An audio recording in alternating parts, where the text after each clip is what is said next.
I can. Do I have time for one more Yeah, story no, here? please go ahead. I'd love So, to so hear. this was a case. I felt like I was always inheriting other people's cases down in Cape May County. You did, yeah. Uh, You you know, did. it The was hot it, potato it was. cases ended on your desk, I think, sometimes. You know what it always seemed to me like? You remember that old Life cereal commercial? I'm not going to try it, you try it. I'm not going to try it, you try it. Let's get Mikey, and I was Mikey. So Yeah. I got a lot of these I hope that's not cases. why you left. No, no, no. I left for a shot at greatness, and here I am. So I'm Right. still working on that part. Um, but I had a case down in Cape May County, and it was a retrial. Uh, in an unfortunate circumstance, it was a dad that had raped his young daughter, and the dad. This was the craziest part. He had served a 10-year sentence but finally got his appeal granted and got a new trial. This was crazy. So the case was tried before Judge Batten, and I was the original prosecutor had retired and taken another position, and so I got assigned the case. And in the interim, the young lady who was so brave and so courageous, but this was the only family she had, she recanted once her dad went to jail so that she could be reunited with her family. And that recantation was recorded. And then the guy got let out and he appealed and he won his appeal. And so that was some terrible facts. But she was back. She was on board. She testified bravely and courageously. But I think the reason that I'm telling this story is because the defense attorney on the other side was so focused on me that she lost sight of the triable issues in the case. The recantation, there were so many issues. The age of the case, which the jury wasn't even permitted to know, obviously, you couldn't know this was a retrial. And at the very end of the case, I will never forget this. So it's my turn to close, and I have a tendency, Meg, to really let the defense attorney say and do anything they want in their closing argument because I know I get to go You get the last. last word, right? As the prosecutor, you always get the first word and the last word. Yeah. So my philosophy is you give it your best shot. I get to clean it all up and then some afterwards. And then what happened was, and I never saw this happen before. This defense attorney, it was my turn. Oh, well, I got to back up. I'll take a 2-minute diversion. So in the original trial, the defendant did not testify. And I thought that was, as it turns out, it was a very smart move because we put on our case. And you know, Meg, you know that feeling of relief when you're done your case, it all comes pouring out and hopefully it goes in well. And the judge is like, call your next witness. And you say, Judge, in New Jersey, the state rests its case. And you feel this sense of relief. But the case isn't over. So Judge Batten then turns to the defense attorney and says to her, would you like to put on a case? And in the original case, there was no defense. It was basically the prosecutor had to meet his burden. And she immediately says, I called the defendant, Mr. What's his name, to testify, thinking she would catch me off guard. But what she didn't know is like, I am salivating at this opportunity because, of course, just like you, I was prepared.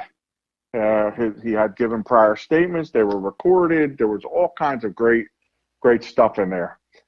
And so this guy gets on the stand and, she had prepared him. So he does okay. And then I have miles and miles of cross-examination to go through with this guy. And he's not doing so great, but he's holding his own till finally, Meg, and I still have like hours to go with this guy. I ask him a question, and it had to do with like his drinking. And he says something like, I am 70% sure I did not rape my daughter. And you could have heard a pin drop. Wow. And I'm like, And what did that guy just say? So Could you I repeat that? immediately, well, You almost want to sit. You almost want to sit down. Right. No further questions. Well, so I'm still. Oh, you're reading my mind. So I gathered myself, and because I knew this guy was kind of malleable, but he said it, and so I say to him, "So I'm doing some quick math. Does that mean you're 30% sure you did rape your daughter?" And he said, "Yes." And then, Meg, I shut my notepad. I closed all that. I'm like, no further questions, just like you anticipated. I was stunned. It was the jury, they stopped eating their proverbial popcorn. Their mouths were dropped. Everybody was agape. And it was nuts. But so then, obviously, the case went great. So then the defense attorney gives her closing. And this is the thing I had never seen before. It's time for me to give my closing. The defense attorney takes her notepad and goes and sits next to the jury. Have you ever seen that before? Never. So I'm like, wait, I have an idea. So, and my practice is never to object when the defense gives a closing, and I rarely object anyway. And the first thing I say to the jury is this, and I'm staring right at her. I say, look, you've seen me and the defense attorney. This has been a very hotly contested case. You can appreciate this because this guy's fighting for his freedom, and I'm fighting for this young lady. And so this case means a lot to both of us. So please forgive us if we've seemed unprofessional or we've acted out of turn. But you'll also notice that I did not object not one time for her closing argument, because I know what she has to say is very important, and she's fighting for her client's freedom. I said, so I hope that she will give me the same grace and let me say to you what I need to say to you uninterrupted.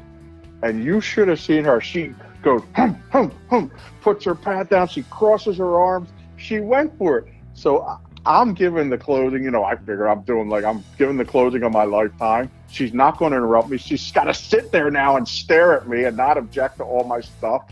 And then at the end of the closing, the judge is like, okay, send the jury out. Or no, he calls us both up and he says, Mr. Weintraub, do you have anything? I'm like, nah, I'm good, Judge.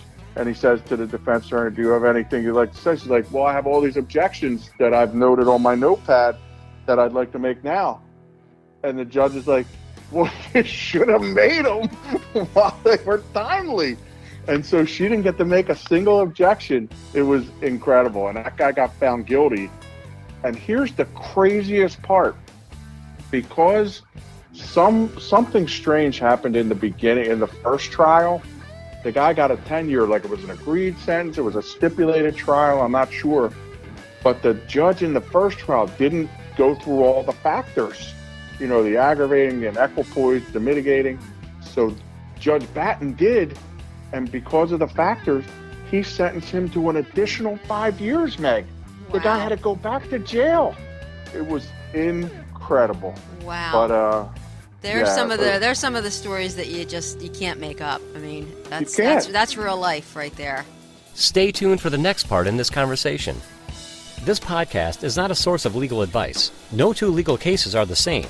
Contact an attorney if you require legal assistance.